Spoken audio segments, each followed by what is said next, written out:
Hello guys, welcome back to our channel. तो guys, आज मेरे ताऊ जी के घर पे सत्यनारायण भगवान की पूजा है। तो चलिए मैं आपको कुछ झल के दिखा देता हूँ। किया था हमारे घर में आज तक नहीं हो पाया। लगता है इसी कथा के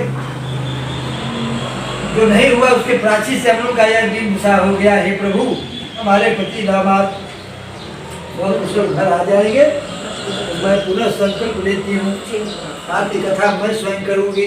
और रोने लगी।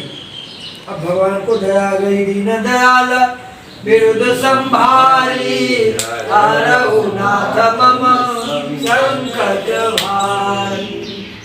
जब दीनहीन बन करके मनुष्य भगवान को याद करता है तो भगवान सुन लेता है। और जब अहंकार मन में रहता है तो भगवान कुछ भी नहीं सुनते हैं। 1 मिनट सही, 10 मिनट सही, लेकिन प्रेम और श्रद्धा पूर्वक भगवान को आचरण करना चाहिए। हवा करने से कुछ नहीं मिलने वाला। और क्या जल्दी है, रोज दिन भर सुबह शाम करो और ध्यान कहीं और है, काम कहीं और है। 5 मिनट ही करो, लेकिन एकदम श्रद्धा भाव से करो, भगवान का कनेक्शन हो जाएगा। मोबाइल आगे, हाँ ओम जय जगदीश है, हाँ ओम जय जगदीश। ध्यान तो कहीं और है, कैसे होगा? आजकल तो मोबाइल ही दुश्मन हो गया है। कोई शुभ काम में ठीक से करने नहीं देना। दोनों एक साथ लेकिन बिना इसके काम भी चलने वाला नहीं है। काम भी नहीं चलने वाला है, लेकिन इसका दुरुपयोग भी हो रहा है ना। अच्छे काम के लिए है ये। जहाँ नहीं पहुँच सकते हैं 2 मिनट में काम हो जाता है, लेकिन उसी में इतना विषय ठोक दिया कि उसी में आदमी मग्न हो गया। रावण की तरह है पंडित जी। अशांति यंत्र है, इसका नाम हम रखे हैं अशांति यंत्र। हाँ, चलिए आगे बढ़ते हैं। इस तरह से स्वप्न हुआ राजा को कि जिसको बंदी बनाए हो चोर नहीं, उनको जल्दी एक नाव सामान देकर के विदा करो। सोना चांदी सर्फी सहित गलती से आपने बंद कर दिया है। लीलावती की प्रार्थना में इतना दम हुआ कि राजा को चतुर्भुज रूप भगवान विष्णु यानी सत्यनारायण जाकर के उनको दर्शन दे करके और भविष्यवाणी कर दिए, जल्दी दोनों को छोड़ दो, नहीं तुम्हारे राजपाट का सत्यानाश कर दो। गलती से बंद कर दिया है कि दोनों चोर नहीं है। राजा डर गया। सुबह होते होते दोनों को जेल से बाहर निकाला, नया वस्त्र पहनाया, एक मेहमान जैसे सजाया, चूल बाल कटा करके और इनको खूब बढ़िया से सजा करके कपड़ा लत्ता पहना करके एक नौका सामान देकर विदा किया। कुछ नहीं है, एक बड़ा था, हम लोग खा पी करके नौका आगे बढ़ेंगे। दूसरा दरबार सुनने लगे। भगवान ने कहा सत्यम भवतु देवता, जो तुम कह रहे हो वही सत्य होगा। सब नौका में पत्ता हो गया। द्रोणाचार्य सर भी खाने पीने का सामान सब गायब हो गया। नौका हल्का हो गई। उसका दामाद कहता है आपको झूठ बोलने की आदत है, ये थोड़ा बीते होते तो क्या बिगड़ता। अभी जो ब्राह्मण के भेष में आए थे कोई साधारण मनुष्य नहीं थे, वो कोई ईश्वर के ही रूप थे। उन्हीं के जाने के बाद सब कुछ हुआ है। तो क्या किया जाए? थोड़ा चलिए हम लोग दौड़ के खोजते हैं, शायद मिल जाएंगे। ब्राह्मण और भगवान दयावान होते हैं, क्षमा करते हैं। भगवान जो लीला के धाम में कुछ दूर पर बैठे हुए हैं कि दोनों दौड़ते दौड़ते गए, भगवान मिल गए और पैर पर गिर पड़े, फिर रोने गाने लगे। साधु साहब वणिक ने कहा कि हमसे भूल हुई, नौका में सब कुछ था, आप ही के वहाँ से आने के बाद सब कुछ गायब हो गया। भगवान ने कहा हमने तो कुछ नहीं किया, अभी तुम्हारे मन में छल प्रपंच है, ये सब कुछ लीलावती की प्रार्थना पर हमने किया है। जेल में बंद था ना, अभी तुमको ज्ञान नहीं है। वही कंजूसी है। जीवन में कंजूस होना अच्छा है।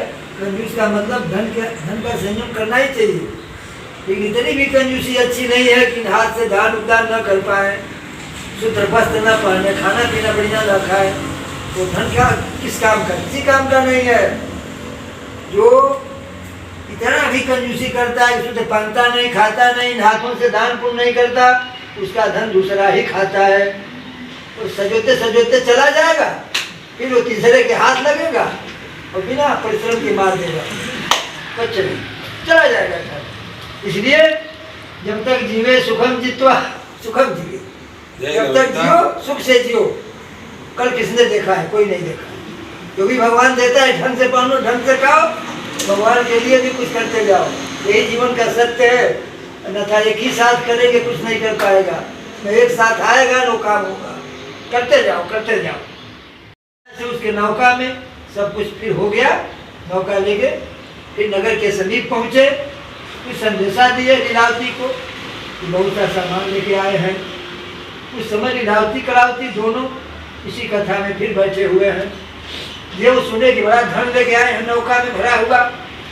उतावला होकर पहले लीलावती चल दी, पीछे करावती भी चल दिया, प्रसाद नहीं लिया।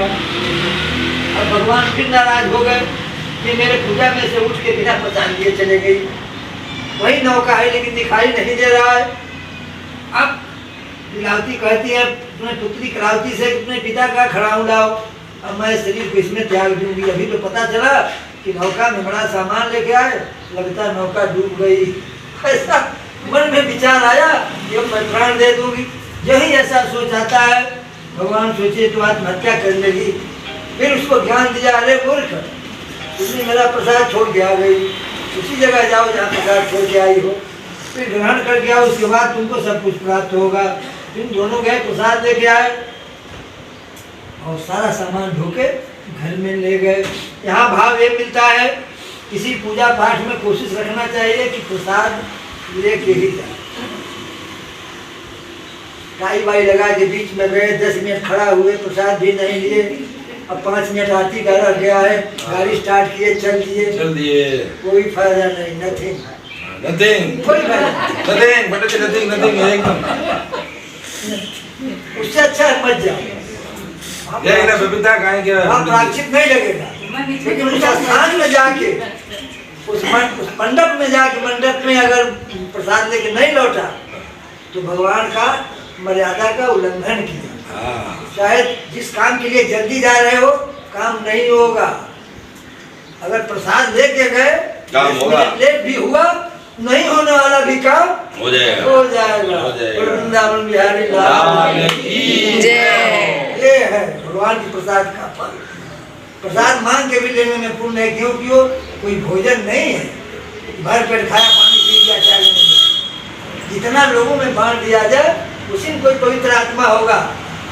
जिसके गले थोड़ा पंचामृत चला गया, फल चला गया, खुश हुआ, तो जो पूजा में बैठे रहता है उसका कल्याण। ये प्रसाद का श्री स्कंद पुराण में वंदन बधाया चतुर्थोध्याय वृंदावन बिहारी लाल की जय। सत्यनारायण भगवान की जय। बजरंग बली की जय।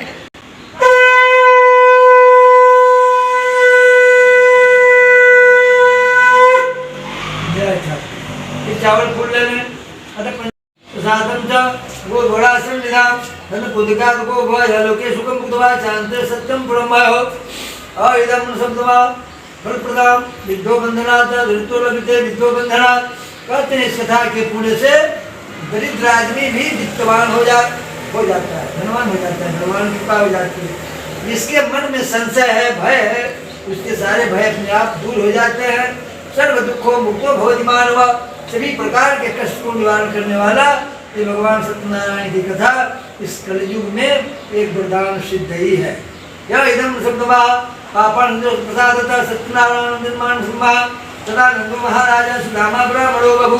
जो सबसे पहले कथा सुने थे सदानंद नाम के ब्राह्मण काशीपुरी में, वही ब्राह्मण सुदामा जी हुए दूसरे जन्म में। इनको भगवान श्री कृष्ण के मित्र बनने का सौभाग्य प्राप्त हुआ। जो लकड़हारा सुना था दूसरे स्थान पर कथा, वही निषादराज केवट हुआ, जिसको भगवान राम के चरण पखारने का अवसर प्राप्त हुआ। और उल्लामुखो महाराजो निको दशरथो हुआ।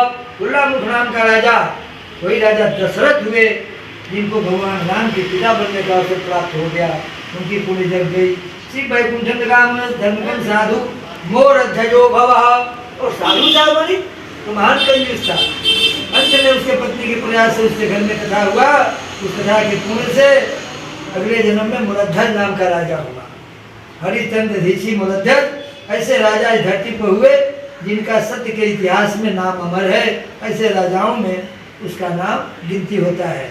मुख्यवान साहब तुम राजो स्वांत बुर्वा वैकुंठम जगाम प्रतिमान हेता संतो करायो। इस तरह से जो जैसा कर्म किया वैसा फल उसको प्राप्त हुआ। आज भी जो जैसा कर्म करेगा वैसा ही उसको फल प्राप्त होगा। आम लगाने से तो आम ही फलेगा, कांटेदार वृक्ष रहेगा तो कांटे ही निकलेंगे। इसलिए कर्म प्रधान विश्व करि राखा, अजो जस करई सुचस फल चाखा। अपने अपने कर्मों का फल स्वयं भोगना पड़ता है, चाहे वो स्त्री पुरुष ही क्यों न हो। इसलिए अच्छा कर्म करना चाहिए, फल की इच्छा मत रखिए, फल तो भगवान के हाथ में है। अच्छा कर्म का हमेशा अच्छा फल मिलेगा, सुख शांति बढ़ेगी। बोले वृंदावन बिहारी लाल की जय, सत्यनारायण स्वामी की जय, शंकर भगवान की जय। हाँ, पंडित जी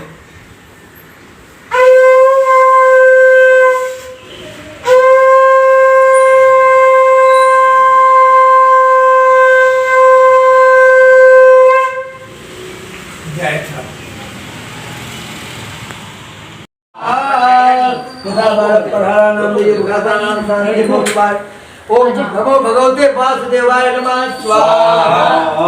ओम नमो भगवते वासुदेवाय स्वाहा।